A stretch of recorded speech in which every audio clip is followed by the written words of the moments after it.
到此，你的胜算又有多少？高低皆可下山挑战道门。小可，太学士子听得号令，一大派，这次现身，非有一丝微不可察的破绽。你看出了什么？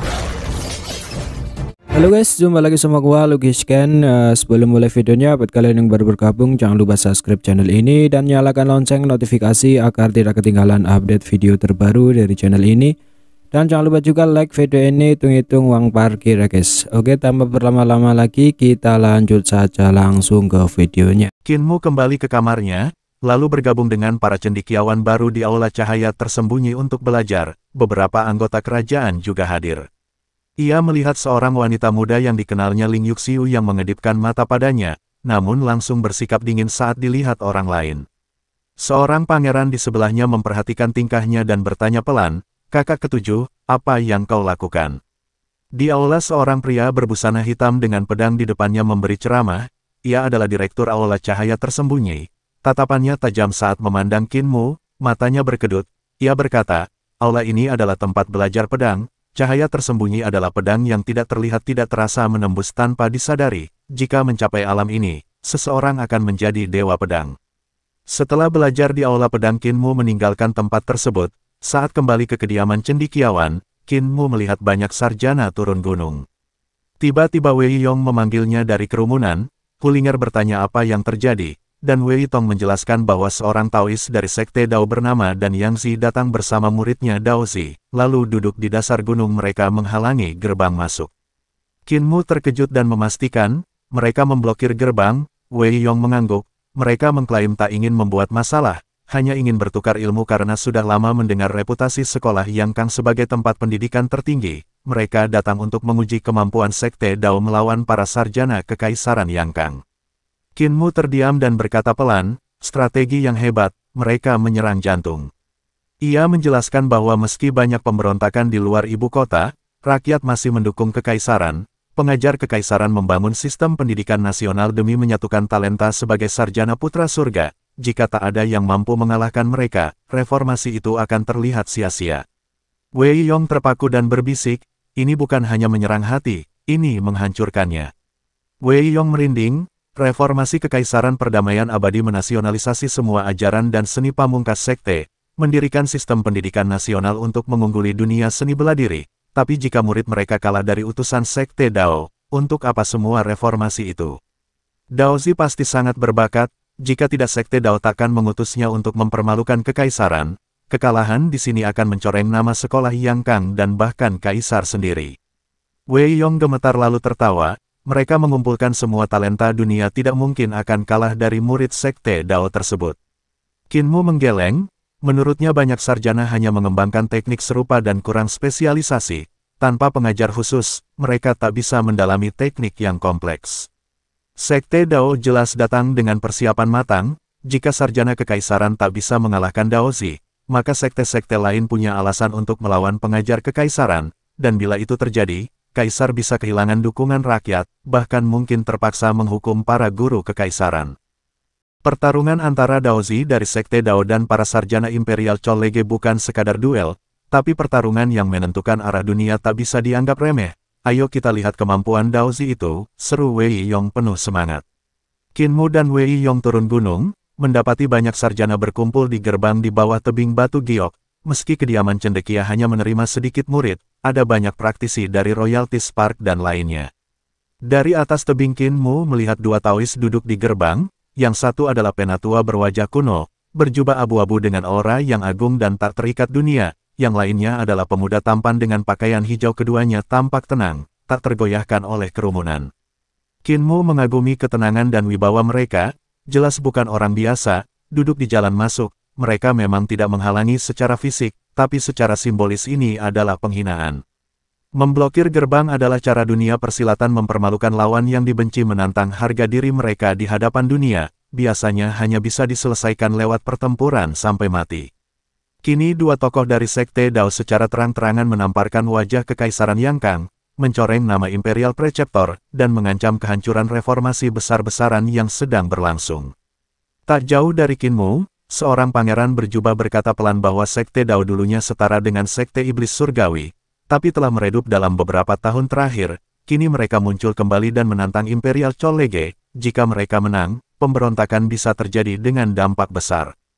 Qinmu menilai pangeran itu cerdas. Pangeran itu pun menyadari tatapan Qinmu, lalu mendekatinya. Ia tersenyum dan bertanya, "Kamu benar-benar datang ke ibu kota untuk menemuiku?" Qinmu terkejut lalu mengenalinya. "Kamu tuan muda ketujuh yang gemuk." Baru setelah itu ia sadar, pangeran itu adalah Ling Yuxiu yang sedang menyamar.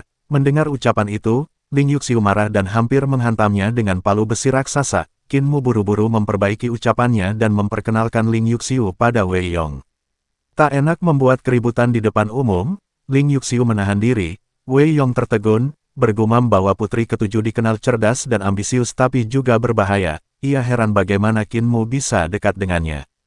Qinmu tanpa mengetahui isi pikiran Wei Yong, menilai Ling Yuxiu kini makin cantik, meskipun berseragam laki-laki. Auranya gagah dan tetap menunjukkan sisi wanitanya, terutama bagian dadanya yang kini tampak lebih berisi dibanding saat mereka di reruntuhan besar. Qinmu mencium aroma akrab dari tubuh Ling Yuxiu, aroma khas alam Dupa Sutra. "Kakak, kau banyak berubah, aku hampir tak mengenalimu di istana," ucapnya. Ling Yuxiu tersipu dan bertanya, "Berubah bagaimana?" Qinmu dengan polos menjawab, "Kau jadi lebih tinggi, lebih cantik, dan juga lebih berotot, wajah dan dadamu juga." Sebelum ia selesai, Ling Yuxiu marah dan menendangnya dari tebing. Saat jatuh Qinmu berseru kesal, "Aku tidak bilang dia gemuk, kenapa harus marah?" Hu Ling'er tertawa puas, "Benar tuan muda, wanita itu memang tak masuk akal." Qinmu mendarat dengan selamat, menatap ke atas ingin kembali naik tapi takut ditendang lagi. Wei Yong menyadari situasi, ketakutan melihat tatapan tajam Ling Yuxiu. Ia pun buru-buru melompat turun menyusul Qinmu. Ling Yuxiu mendengus dan ikut melompat turun dari tebing. Tak jauh dari sana, seorang pangeran mengerutkan kening. Ki vital di belakang kepalanya membentuk tangan besar yang menangkap Ling Yuxiu sebelum ia benar-benar turun. "Saudara ketujuh, jangan main-main, jaga kehormatan keluarga kekaisaran," ujarnya lembut. Ling Yuxiu terpaksa menjelaskan, "Orang tadi adalah tabib suci yang menyembuhkan nenek permaisuri, dia temanku." Pangeran kedua menjawab datar, "Aku tahu, Jenderal kecil Qin bilang kalian bertemu di reruntuhan besar dan sangat dekat, tapi kita anak bangsawan, kita tak bisa bertindak sesuka hati, dunia sedang kacau, dan jika bencana meledak, kerajaan bisa runtuh, dan kita akan jadi seperti anjing liar." Ling Yuxiu terkejut lalu bertanya, "Bagaimana pendapatmu soal Daozi itu? Belum bertarung, jadi belum bisa dinilai, tapi kalau Sekte Dao berani membawanya memblokir gerbang, dia pasti sangat kuat." Pangeran kedua melirik Qinmu di bawah dan berkata, "Dia mungkin tabib hebat, tapi tetap saja orang buangan, jangan terlalu dekat dengannya, atau orang akan meremehkan keluarga kekaisaran." Ling Yuxiu diam, tapi wajahnya tampak tidak senang. Di depan gerbang gunung, Patriark Sekte Iblis yang berpenampilan muda turun dan memberi salam kepada dua Taois dari Sekte Dao, Taois tua dan Yangzi, bersama Daozi, membalas salam itu. Patriark bertanya dengan tersenyum, "Dan Yangzi, apa tujuanmu membawa Daozi ke sini?" Dan Yangzi menjawab, "Master Dao, kami tak ingin melihat semua sekte tunduk pada kekaisaran Yangkang, jadi kami datang, Daozi hanya akan memblokir gerbang selama 3 hari, jika ada yang bisa mengalahkannya dalam waktu itu, kami tak akan memberontak, jika tidak dunia akan punya penguasa baru." Patriark menghela napas, "Sekte Dao biasanya menjauh dari urusan dunia, sekarang kalian juga gelisah." Dan Yangzi berkata tenang, "Dunia berubah seperti air pasang, mengikuti berarti hidup, menentang berarti mati, kami tak mengejar kekuasaan, kami hanya ingin keadilan. Jika sistem pendidikan Imperial Preceptor benar-benar lebih unggul, buktikan dengan mengalahkan Daozi, tapi jika para sarjananya kalah meski punya lebih banyak sumber daya, maka reformasi itu tak layak dipertahankan, dan dunia akan memilih pemimpin baru." Patriark muda berbalik dan berseru, suaranya menggema ke seluruh gunung, "Para sarjana Imperial Chollege, turunlah dan tantang Daozi, tak peduli tinggi rendah kultivasimu." Tak lama seorang praktisi seni dewa segera maju, Daozi dari Sekte Dao berdiri dan menyapanya, "Kakak senior." Sarjana kekaisaran itu memperkenalkan diri, "Namaku Kuping, Alam Enam Arah, aku menantangmu demi kehormatan Imperial Chollege." Daozi menjawab, "Aku Lin Xuan, juga Alam Enam Arah, silakan kakak senior." Kuping langsung bertindak, saat tubuhnya mundur, sebutir pelet pedang muncul di jarinya dan menembakkan ki pedang seukuran pilar, terbentuk dari cahaya pedang yang berputar liar. Dengan pilar itu kuping membelah ke bawah, menghasilkan angin pedang yang megah dan menggetarkan.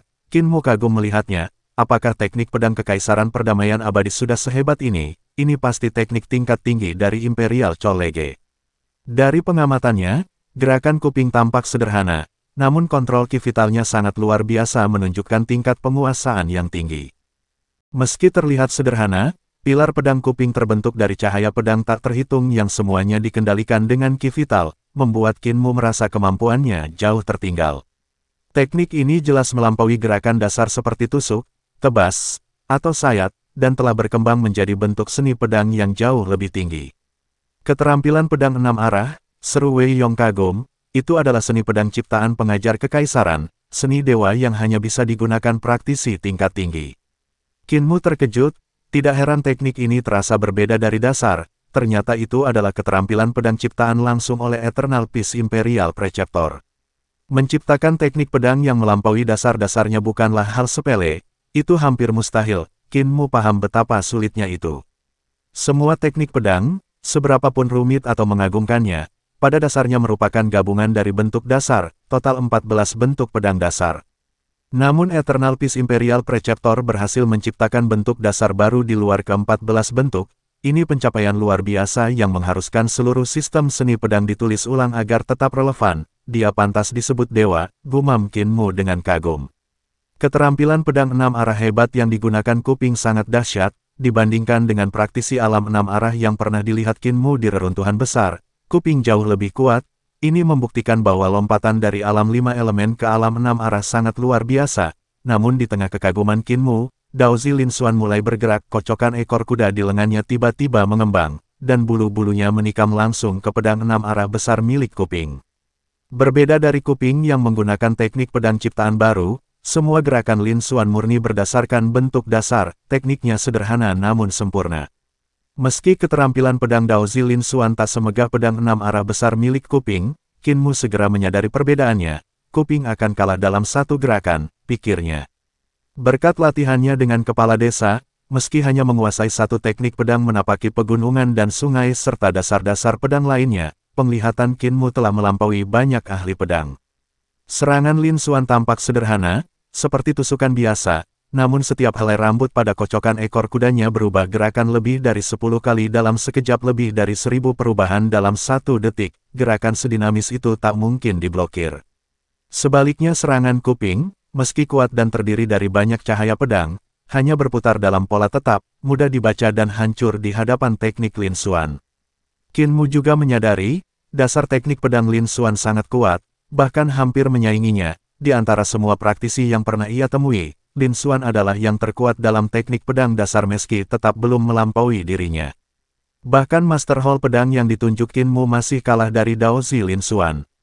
Meski kuping menggunakan teknik baru yang diajarkan Imperial Preceptor, fondasinya lemah, tanpa dasar yang kokoh, teknik sehebat apapun tak akan mencapai kekuatan penuhnya.